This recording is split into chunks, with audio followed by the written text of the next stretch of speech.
അമിത്ഷായുടെ ആഭ്യന്തരമന്ത്രി കസേര തെറിക്കും. ബി.ജെ.പി എംപിമാരെല്ലാം ചേർന്ന് ഒപ്പുവെച്ചതോടെ ഇനി മോദിക്കും രക്ഷയില്ല എന്ന തരത്തിലേക്കാണ് കാര്യങ്ങൾ മാറുന്നത്. ബി.ജെ.പി മൂന്നാം ഊഴത്തിലേക്ക് കടന്നപ്പോഴേ അമിത്ഷായെ കൈയൊഴിഞ്ഞതാണ്. അങ്ങനെയാണ് മോദി മന്ത്രിസഭയിലെ മൂന്നാമനായി പോലും അമിത്ഷാ മാറിയത്. ഒരേ ഒരു ദിവസം മാത്രം ബാക്കി നിൽക്കെയാണ് സഭയിൽ അപ്രതീക്ഷിതമായ ട്വിസ്റ്റ് സംഭവിച്ചിരിക്കുന്നത്. ഇവിടെ മോദി വിട്ടുനിന്നപ്പോൾ അമിത്ഷായെ പുറത്താക്കണമെന്ന തീരുമാനമാണ് 269 ബി.ജെ.പി എംപിമാരും ഒരേ സ്വരത്തിൽ സ്പീക്കറോട് പോലും പറഞ്ഞത്. അതിന് കാരണം മുൻനിരയിലിരിക്കുന്ന അമിത്ഷായുടെ പിടിപ്പുകേട് ഒന്ന് മാത്രമാണ്. ഒരു രാജ്യം ബില്ലിൽ പ്രതിപക്ഷം കനത്ത പ്രതിഷേധം ഉയർത്തിയ സാഹചര്യത്തിൽ ബി.ജെ.പിയുടെ ഒരാൾക്ക് പോലും ഒരു മറുപടിയെങ്കിലും നൽകാൻ സാധിക്കാതെ പോയത് നേരത്തെ നോട്ടീസ് നൽകിയില്ല എന്ന ഒറ്റ കാരണം കൊണ്ട് മാത്രമാണ്. ഇതോടെ വോട്ടിനിടേണ്ടി വരികയാണ്. എന്നാൽ അവിടെ 300 പോലും തികയ്ക്കാനാവാതെ ബി.ജെ.പി അമ്പെ പരാജയപ്പെടുകയും ചെയ്തു. ഇവിടെയാണ് എന്നാൽ പിന്നെ ഈ ബിൽ ജെ.പി.സിക്ക് മുന്നിൽ വിടാമെന്ന തീരുമാനം അതിവേഗത്തിൽ രക്ഷയ്ക്കായി അമിത്ഷാ കൈക്കൊണ്ടത്.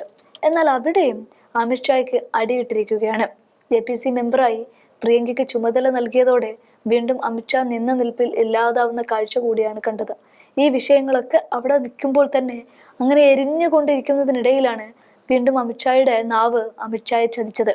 അംബേദ്കറിനെ വെച്ച് ഫാഷൻ കളിക്കുകയാണ് എന്ന ഒറ്റ പ്രയോഗത്തിലൂടെ ഇതേ പ്രതിപക്ഷത്തെ അടിച്ചിരുത്താമെന്ന് കരുതിയ അമിത്ഷായ്ക്ക് തെറ്റുപറ്റുകയാണ് ഉണ്ടായത്. എന്നാൽ ഈ വിഷയത്തിൽ ഇപ്പോൾ ഖാർഗെ എടുത്ത നിലപാടാണ് ശ്രദ്ധേയമായി മാറുന്നത്. അംബേദ്കറെ ബഹുമാനിക്കുന്നു എങ്കിൽ അമിത്ഷായെ അർദ്ധരാത്രിയോടെ പ്രധാനമന്ത്രി മോദി പുറത്താക്കണമെന്നായിരുന്നു അദ്ദേഹം ആവശ്യപ്പെട്ടത്. അമിത്ഷാ മാപ്പ് പറയണമെന്ന് വാർത്താസമ്മേളനത്തിൽ ഖാർഗെ പറയുകയും ചെയ്തു. ഞങ്ങൾക്ക് അമിത്ഷാ മാപ്പ് പറയണം, അല്ലെങ്കിൽ മോദിക്ക് ഭരണഘടനയോട് എന്തെങ്കിലും ബഹുമാനമുണ്ടെങ്കിൽ അർദ്ധരാത്രി 12 മണിക്ക് മുമ്പ് അമിത്ഷായെ ആ സ്ഥാനത്ത് നിന്ന് നീക്കം ചെയ്യണം. എങ്കിൽ മാത്രമേ ജനങ്ങൾ നിശബ്ദരാകൂ എന്ന് കൂട്ടിച്ചേർക്കുകയും ചെയ്തു.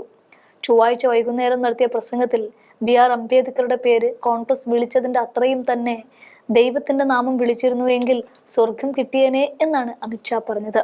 അംബേദ്കറുടെ നാമം ജപിക്കുന്നത് ഇക്കാലത്ത് ഒരു പുതിയ ഫാഷനാണ് എന്നും അമിത്ഷാ പറഞ്ഞിരുന്നു. ഇതാണിപ്പോൾ ശീതകാല സമ്മേളനത്തിന്റെ അവസാന വാരത്തിൽ അവസാന ദിവസത്തിൽ അമിത്ഷായ്ക്ക് വിനയായി മാറിയതും. കോൺഗ്രസിനെ സംബന്ധിച്ച് ഇതൊരു വലിയ ആയുധമാണ്.